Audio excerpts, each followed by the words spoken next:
Hi, so welcome to my third technical video on the channel. It's something, I'll tell you that. We're gonna go ahead and I say we like you guys are acting like this is live. It's not live. So, anyways, I'm not good at live shit. I usually write most of my stuff out, but I will say this is new for me. This is gonna be a fun little video. There'll be an actual video essay up next Friday, but I just wanted to put something out and show good faith and all that. So I figured we would talk about all the Marvel movies, and I have this tier list here, and I'm going to add in my own stuff. I'm actually going to go ahead over here.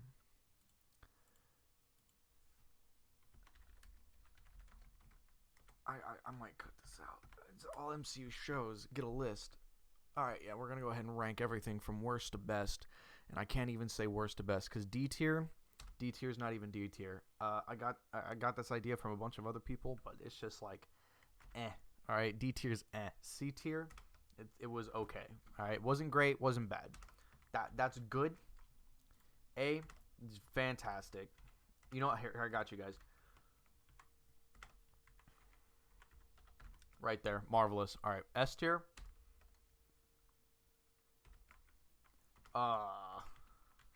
I want to say perfect. They're not technically gonna be perfect because no movie's perfect. But I do share the opinion with quite a lot of people that I don't think any Marvel movie is necessarily horrible, or anything in the MCU is necessarily horrible. Not even TV shows. Everybody shits on Iron Fist, and I thought it was, like it wasn't bad, but it definitely could have done better. It had its good moments. There was a lot of good fight. We'll get to that. All right. So we're gonna start with number one. It's gonna be Iron Man 1. And a lot of people would put it up in perfect, and I'm one of those people. Reason for that, I mean, that's the first like superhero movie I ever watched, ever. I never saw any of the older Supermans until I was older, and that's it. The Batmans too. I didn't see any of the other Batmans until I was older too. That was my first superhero movie. Holds a good memory in my mind. I went with my grandpa and my cousin. It was a good time. And it set me on this track that I'm on right now, loving cinematography. That and Interstellar, but that's a video for another time.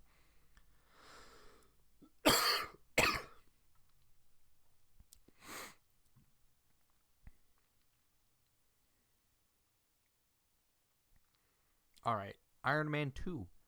I'm going to put it on Marvelous. Iron Man 2 gets a lot of hate, and I understand the complaints, but I don't understand it to the fullest extent. I actually really enjoyed Iron Man 2. Still do. I actually watched it a week ago. I very much enjoy it. I like that we got that dark, not necessarily like alcoholic Tony Stark, but we got as close as we're going to get in the MCU. And I did like that almost the entire movie, Tony Stark is unlikable. And a lot of people complain about that, but I think that was the point. I think that entire movie, yeah, you're supposed to see that Tony Stark is a fucking asshole. He's not always great to be around. So I like that it balances that. A lot of good happy moments. Like a good ending action scene. I'm not going to say it was great, but I understand why they didn't want another giant mech, like not mech, but giant suit iron person people. What am I saying? Another suit on suit battle, so they ended it really quickly. It was mostly just carnage and like that fucking oil spray on Rhodey's face when he's fucking killing dudes. I'll never forget that. That was so badass. We're gonna skip down though to Iron Man 3.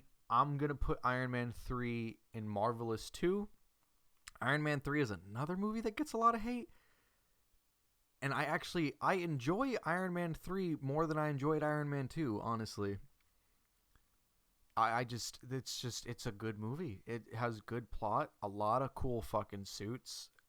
Like his whole arc about learning that he is Iron Man. It's a really good arc, you know, and I've obviously talked about it in the other video. I enjoy it. I thought it was a pretty okay movie. It wasn't terrible, but Captain America, the First Avenger. I'm gonna put it in good. It wasn't bad. Well, again, none of them were bad. It just I watched it. I did a full Marvel watch a couple weeks back, and I just it's a really good movie. but you can tell that it's kind of setting up Steve's arc, which isn't terrible. And there's a lot of funny moments. There's a lot of good action, and it really sets the ground for who Steve Rogers as a character is gonna be in this like cinematic universe. But in my opinion, that's all it does. And there's so much more that they could have done with Red Skull, because I don't think Red Skull should have been a one-off villain. And all the fanboys, he's in Infinity War and an Endgame. Well, I understand that. But he isn't a villain in either of those movies. He's just like a really cool Easter egg, which I thought was dope. Don't get it twisted. I thought it was really cool. But I don't think Red Skull should have been a one-off. But I do like the follow-up in Hydra in Captain America the Winter Soldier. Do you see that? I was quick. No. Captain America Winter Soldier, perfect. Dude, this movie, holy shit. I remember seeing this movie in theater, buying it the day it came out, and I've watched it probably 4 or 5 times since. Captain America the Winter Soldier perfectly encompasses what am I? It's a good movie. It encapsulates. That's another word I can use without stuttering. It encapsulates really what Steve Rogers is, because it's been pointed out time and time again, but you see a character who doesn't change, and that's not how you write a book. Characters need change. But if you have the perfect goody two-shoes, like fights for his country, fights for humanity kind of hero, change the world around him and see how he reacts. And that's exactly what Captain America the Winter Soldier is, because it's everything that Steve Rogers knew about the world and smashing it on his fucking head. Hydra has been S.H.I.E.L.D. the whole time. Bucky's still alive. Someone who he knew in his past life is here. Black Widow may be a spy, but she can be trusted. It's so cool. The new suit looks fucking awesome. A lot of people didn't like it. I liked the black sleek, and also it's a good comic reference. And then that leads into Captain America Civil War. I'm going to put it in Marvelous. I don't think it was perfect. It was pretty damn close, though. You could say that when we're done, it could be high Marvelous, low perfect tier. I'm going to put it in front of Iron Man 2, but not in front of Iron Man 3. The Russo brothers did such a good job on balancing all these fucking characters and cast members, and I think it was wonderful, and it proved that they were going to do good with Infinity War and Endgame. And I like the whole aspect of Tony Stark being the villain, because for the past 4 movies he's been in, he's been the hero. Like, you can say they're Avengers movies, but they're really Tony Stark's movies. Like, it is what it is. We can all get past it. But the point still stands that, yeah, it was really good. I enjoyed the hell out of it. It wasn't perfect, you know? There was definitely some things about it, some dodgy CGI at times. Just look up a video on YouTube. I'm sure you'll find it. We'll do the Incredible Hulk. I last time I watched it, I was like 12.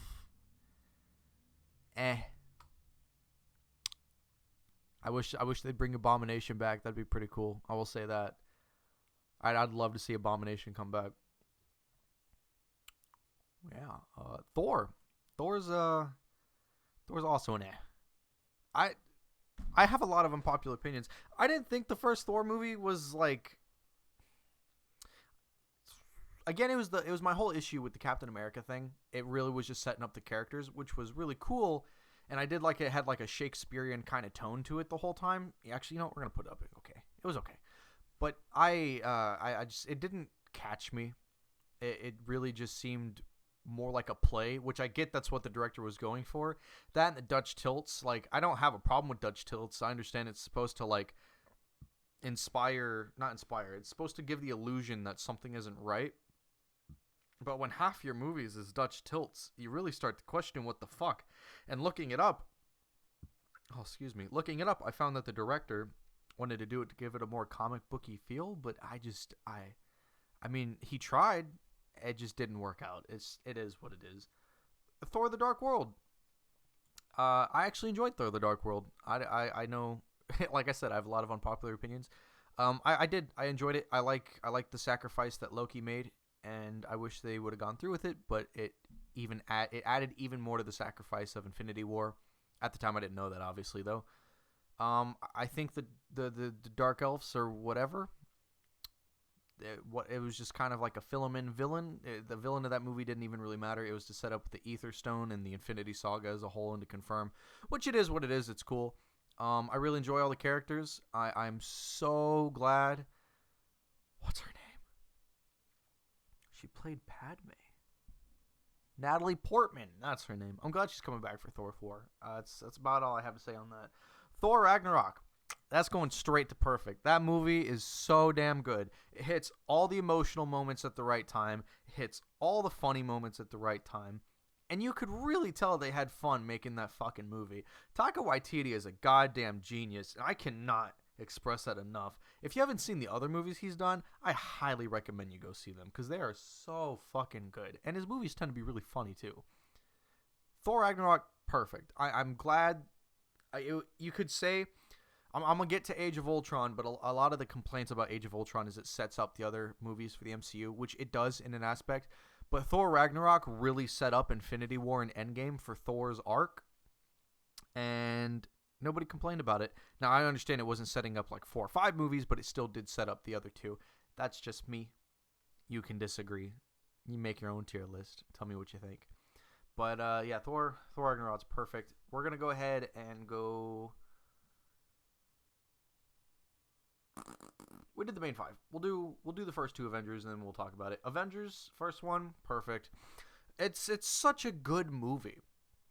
It is. If you go back and watch it now, I mean, obviously with anything that's before 2012, it's going to be a little dodgy. Writing's going to be a little topical at the time.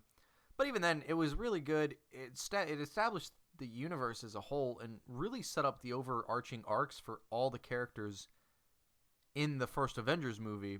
Even fucking Nick Fury and his assistant lady, who I can't remember her name. Hiltman? Hammond? No, this ain't it. I don't know. But I did. It's such a good movie. I enjoyed the hell out of it. And I think, I don't want to say it's the best Avengers movie. But it's definitely up there. I'm going to keep these in the same order that they're at. Yeah, we're cool with those. Age of Ultron. I fucking love this movie. I enjoy Age of Ultron so much. I think it follows through of part of the arcs that were set up in the Avengers, and I know that you can only do so much because most characters except for Tony Stark had gotten their 3rd installment, so a lot of them still had an arc to go through, but it sets up the arcs even more, follows through on a lot of them. Like Thor is going on a journey in this movie. It was set up in Thor the Dark World, and in Age of Ultron, he goes, and it's a spiritual journey. That's the metaphor for it. But he goes on a spiritual journey. Cap is still questioning everything, especially all the events after all the events with Hydra. So yeah, he's questioning Tony as the team leader or as a co-team leader, and that really sets up Civil War really well. And you get the 2 twins. You get Quicksilver and Scarlet Witch, and I'm sad that they killed off Quicksilver. I think it would have been really cool to keep him in, but I do understand the significance of him playing that part in the movie. Scarlet Witch is fucking badass. I think she's one of the coolest characters in the comics and in the fucking movies, and I'm so goddamn excited for WandaVision, I can't even express it. But it really sets up, it sets up Hulk's overarching arc, which was really nice because up to this point, he didn't have one. Bruce and Hulk didn't have an arc until Ultron, and then Ultron set up Thor Ragnarok, and then in the last 2 Avengers movies, which we'll get to in a second, but we're going to go ahead and cut down to Guardians of the Galaxy. First Guardians of the Galaxy, I'm going to put in Marvelous in front of those 2. It's one of my favorite Marvel movies. It's so good. The tonal shift was so different from anything else we'd ever seen. And it threw everybody through a loop because nobody expected it. It was from a director that nobody's even really heard of, and yet it's still revered as one of the best MCU movies as a whole. And I just like the color spectacle that it like supplies to your eyes. It's really nice. It's visually it's a really nice movie, which brings me to Guardians of the Galaxy 2. I'm gonna put it under good. Don't think it was as good as the sequel. That's the problem with most sequels. Most of them aren't. But I think it was a really funny movie. I liked Ego, Star-Lord, Gamora, Rocket, Groot, Yondu. I like that they followed through on everything, and of course it was directed by Gunn, so of course they're going to follow through on everything. But the first movie was a color spectacle. The second movie was a goddamn overload, and I mean that in the best way. This movie was so colorful in so many different ways. It showed you colors that you didn't think were possible in what really is a really dark movie if you think about it. Guardians of the Galaxy 2 is probably one of the darker stories that's been told in the MCU, but it's so colorful and it's so fun that you don't realize it until you're done watching the movie and you really sit back and think about it. Like, it is a very dark movie and it's so colorful, and I'm so glad that they brought Gunn back to direct Guardians of the Galaxy 3. I'm going to go ahead and do Black Panther. I'm going to put Black Panther under good. I really enjoyed Black Panther. It had a few things that were nitpicky for me.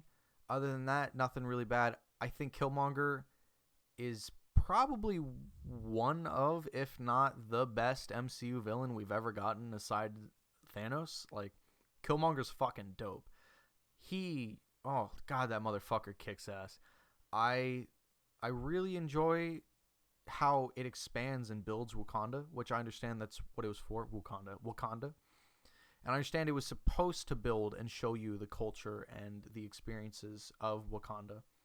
But I think by doing it so much, they took away from what the film could have been. And there's nothing wrong with that. I'm glad that they set it up the way they did, because we got a mad payoff for the Wakanda setup in Infinity War. So it is what it is. I'm going to put it in good. I enjoyed it a lot.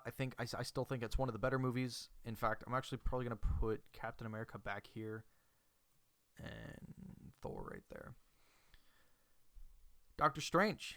Doctor Strange is going to be up there for Marvelous for me. Doctor Strange, visually, it's a fucking acid trip. Like, it really is. Like, the whole movie is a goddamn fucking acid trip, and I'm about it in every way. Also, I like the mystical side of the MCU, because we haven't even really seen it up to this point.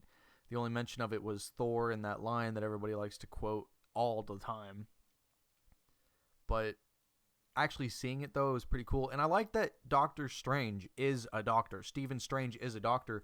And there's one scene that has stuck with me this whole time, and it's when he kills the dude, and he has a breakdown, and he says something along the lines of, like, I took an oath never to kill a man, and I just did it. Like, I don't think Stephen Strange at that time in his life realized who he was as a person. And then throughout this movie, he starts to realize that deep down, he's not this egotistical, crazed person, which I think really sets up him and Tony's relationship in Infinity War, because they're actually quite the antithesis. Oh my god. They're the opposites of each other, like personality-wise. But the thing is Stephen Strange used to be exactly like Tony, and I think it's such a cool mirror of each other. Gonna jump to Spider-Man. Spider-Man Homecoming. Oh, God, it's good. It's so good. It really is. I have to put it in good for a reason, but it really sets up Spider-Man and Iron Man's relationship. And the Vulture, he's next to Killmonger and Thanos. Like, nobody saw that coming. Like, it's always been Green Goblin, or it's always been, like, Lizard. And I don't mean in the movie specifically. I mean, even in the fucking TV shows, it's always been, like, the generic. Like, Vulture is rarely done. But I like that they updated him for the times. Like, he's not some dude with wings who's bald. He is bald, kind of. Michael Keaton's getting there. But he's a dude in a mechanical suit flying around just trying to make ends meet. He's a relatable villain, doing everything he can for his family. And even him as a government contractor, as far as his wife is concerned, is why their life started to get better, and, like, nobody questioned it. That's a side note. It's just a nitpick that I've heard, so I'm just going to justify it. But I enjoyed the movie. I think Tom Holland is probably the best Peter Parker we've gotten to date as far as, like, live action goes. I think that Donald Glover is so good at Miles Morales. Like, he does a really good job. But that leaves me to Spider-Man Far From Home. I don't even want to put this anywhere on here, because every time I watch it, I feel differently about it. After I first watched it, I felt eh. After I watched it the second time, I would have put it in Marvelous. Third time, okay. Fourth time, perfect. Fifth time, like, it's so fucked. I'm going to throw it in good for now. think there's a lot of problems with this movie, and I think it's because Sony was trying to rush it. And I think it could have been a better story, but ultimately I'm going to say some stuff and then I'm going to drop it. I really think that Spider-Man Far From Home is just Iron Man 4. I'm actually working on a video about that right now, so I'm just going to let it go. But it's in good. That's all I really got to say about it, other than Jake Gyllenhaal as Mysterio. That was really, really good. Like, really good. Really good casting. Captain Marvel was okay. I didn't hate it. A lot of people hated it, and say whatever you want about Brie Larson. Captain Marvel was a good movie. It wasn't bad. I just think they spent a lot of time setting up the Kree, setting up who Captain Marvel is as a character, and showing her power scale for sure. But we didn't learn anything about, like, Carol Danvers. We didn't learn anything about her. We learned about her friend and her daughter, who becomes Phasar, I believe. Something like that? Something like that. I don't know. Quasar, maybe. I don't know. But they set up some other stuff, which was really nice, but we didn't really learn about Carol Danvers, and she's cocky the whole movie, which is a big complaint that I hear a lot. But you got to understand, she's this giant super soldier who's been telling she's like the destined one, as far as she knows. And so, yeah, she's cocky. And then when she finds out her true abilities, she gets even more cocky. I get it to an extent. And is it a little overdone? Maybe. But I don't think it's a bad movie because of it. Say whatever you want about the actress, but the movie itself is pretty good. Ant-Man. I actually, I'm going to throw it up in perfect. A lot of people disagree with me on this. A lot of people could barely even remember this movie. I thought Ant-Man was really cool. I really enjoyed Ant-Man when it came out. I thought it was even cooler when he showed up in Civil War. But Paul Rudd plays a really good Ant-Man, and I'm trying to find words to say. I think what I really liked about this is it was a very grounded MCU story. Most MCU stories are over the top, big stuff, everything. When in all reality, it's just a story about a dude who owned a company, who got the company taken away by another dude who wanted to do the same thing that he did, who's kind of deranged, and they're just trying to stop him. Boom. Easy. Paul Rudd does great. Movie's fucking funny as hell. I think it's up there in perfect. I think it's definitely in the very bottom of perfect, but I think it's up there. Ant-Man and the Wasp, I'm going to put it in good. I'm going to put it over here. I'm going to put it in front of Thor.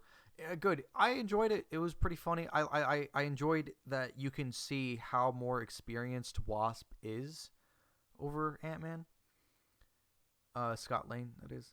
But my thing with Hope Van Dyne and the whole Scott in this movie is they play Scott as if he's stupid the whole time, when the first movie established that Scott is really smart.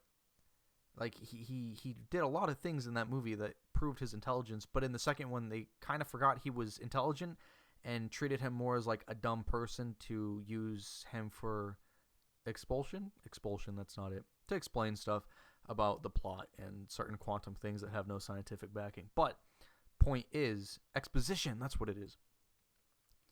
They just use him as a reason to splurge out exposition. They don't really treat him as an intelligent character. And then they do again in Endgame. It's weird, but whatever works. Avengers Infinity War. Marvelous, top tier Marvelous. I don't feel like I have to talk about this one. I said my feelings about it in my one Marvelous scene video. But probably my favorite Marvel scene in all of Marvel history is gonna have to be Thor entering the Battle of Wakanda. I literally got chills and goosebumps when it happened. It was so damn awesome. It's all around a really good movie. And that brings me to Endgame. I'm not going to put Endgame in perfect. I think there was a lot of issues with it, but I think it concluded the series on a really good note. It's high tier Marvelous. It's so... My main issue with it... I think my number one issue with it is it was so grandiose and it was so far set up between all these different movies that there was just too much to do in so little time. So it kind of feels like a field trip through your favorite fan services and movie references, and that's fine. It worked really well because it still told a really good story while doing it. But I hate myself for saying this, but I think if Avengers Infinity War and Endgame were split up into 3 separate movies, maybe have a third one, it might have been Might have been a little better. I don't know. I just think Endgame should have been longer than it was because there was still more plot and story to be told. But all in all, other than that small little tiny complaint, it was fucking awesome. That last snap, I cried for literal 5 minutes. I it broke me. It was so good. It was great acting on everybody's part. Seeing Scarlet Witch come back and kick Thanos' ass, it was fantastic. Captain America lifting up the fucking hammer, iconic. Like everything in that movie. Hawkeye beating Ronin, fucking Fat Thor. Fat Thor was fantastic. Black Widow's sacrifice. Like it was all so good. And I also enjoy, if I might add, that Guardians 1, 2, Avengers Infinity War, and Avengers Endgame all were kind of Nebula's movies in some sense. They weren't her movies specifically, but they told her arc kind of like it did for Hulk. It was pretty cool. I enjoyed that a lot too. So that's my tier list. I'm going to do the shows in a different tier list. So I'm going to go ahead and set that up. There'll be some middle random video in the next week or two. But this is how I feel about the movies. If you guys have a different ranking, I actually go ahead and leave it in the comments below. I'm going to read them all. So, leave it in whatever order. Put it as perfect, marvelous, good, okay, and eh. Or, whatever tier list you have, as long as there's like 4 or 5, Other than that, I'll let the outro play.